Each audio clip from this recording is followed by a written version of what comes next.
Peggy 18.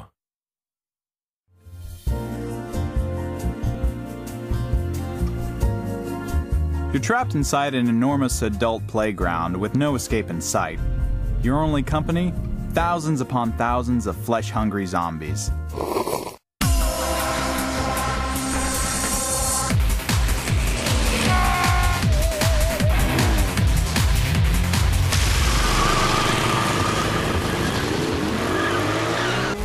What would Chuck do?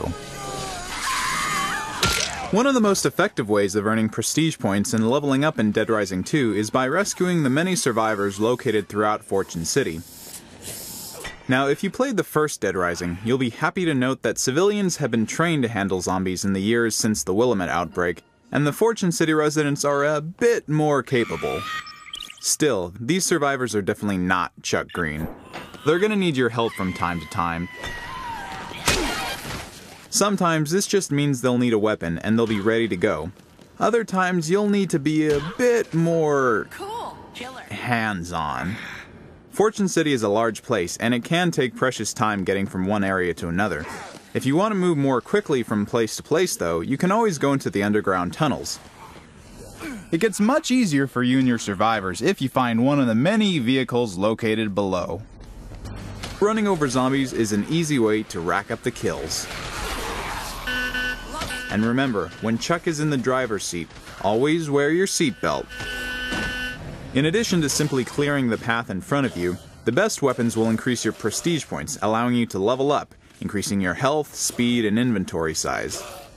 If you hope to stand any chance of survival against your undead enemies, you're going to need a few good weapons.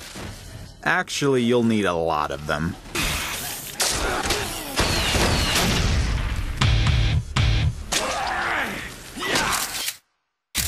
Now, when you have such a large variety of weapons, you're going to be using them for much more than just bludgeoning and stabbing.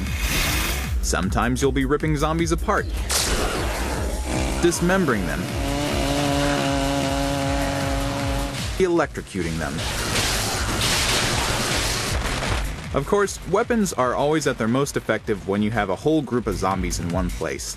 This is beautifully demonstrated with the Blambo, which is your typical bow and arrow with dynamite attached. Each arrow becomes a harbinger of destruction. Or, Chuck could use a freezer bomb. This freezes solid any zombie within the blast radius. All that's required is a little force and crushed ice, great for a cocktail.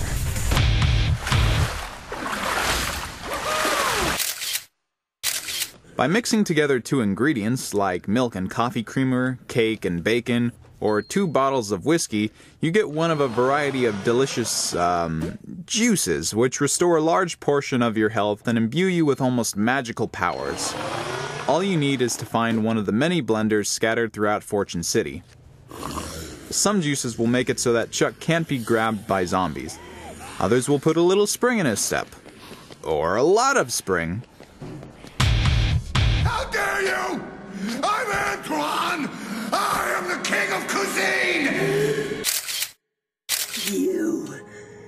You're Chuck Green. Chuck is going to have to face off from time to time against human psychopaths. These psychotic individuals are much more dangerous than your workaday zombies and will require preparation and quick thinking to defeat.